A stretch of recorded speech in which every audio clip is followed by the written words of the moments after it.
Hi friends, welcome to JBK promoters. இப்போ நம்ம பார்க்க போகிறது பார்த்திங்கன்னா லேண்டு தான். இந்த லேண்டு பார்த்திங்கன்னா நம்ம மாதா மெடிக்கல் காலேஜுக்கு பேக் சைடில் இருக்குது.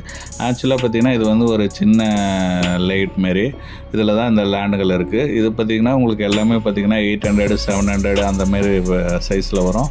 இது பார்த்திங்கன்னா சவுத்து அண்டு நார்த்து ரெண்டு பக்கம் வரும். அதாவது தெற்கு மேற்கு வரும். இந்த பக்கம் இருக்கிறது எல்லாமே வடக்கு, இந்த பக்கம் எல்லாமே தெற்கு, சவுத் ஃபேஸிங்கு. ஸோ இதில் பார்த்திங்கன்னா 800 அவைலபிளாக இருக்குது. இதில் ஃபஸ்ட்டு இந்த லேண்டு வந்து முடிஞ்சிச்சு. அதுக்கு பக்கத்தில் இருக்கிற லேண்ட்லாம் இப்போ அவைலபிளாக இருக்குது. ஸோ அதுதான் உங்களுக்கு மாதா மெடிக்கல் காலேஜ். அதுக்கு பேக் சைடில் இருக்குது. இங்கேருந்து கிறிஸ்து ஸ்கூல் பார்த்திங்கன்னா ஜஸ்ட் ஒரு 200 மீட்டர்லேயே வந்துடும். ஸோ மெயின் ரோடும் அதே ஏரியாவில் தான் வரும். சின்ன லைட்டு தான் உங்களுக்கு கேட்டட் கம்யூனிட்டி மாடலில் இருக்குது. ஸோ இதை பார்க்க ஆசைப்பட்டீங்கன்னா ஸ்க்ரீனில் இருக்கிற நம்பருக்கு கால் பண்ணுங்கள். ரோடு பார்த்திங்கன்னா இது உள்ளே போட்டுக்கிறது 20 ஃபீட் ரோடு. ரெண்டு பக்கம் உங்களுக்கு அவைலபிளாக இருக்குது பீசஸ்ஸு. ஒரு பீஸ் இப்போ சோல்ட் ஆகிடுச்சு. மீதி வந்து ஒரு பீஸ் புக் ஆகிருக்கு. மீதி அவைலபிளாக இருக்குது. நீங்கள் வந்தீங்கன்னா உங்களுக்கு சைஸுக்கு ஏற்ற மாதிரி நம்ம எடுத்துக்கலாம். சிஎம்டி அப்ரூவ்டு தான் இது. ஸோ லோன் வேணாலும் பண்ணி தரலாம். இதோட ப்ரைஸ் 4500.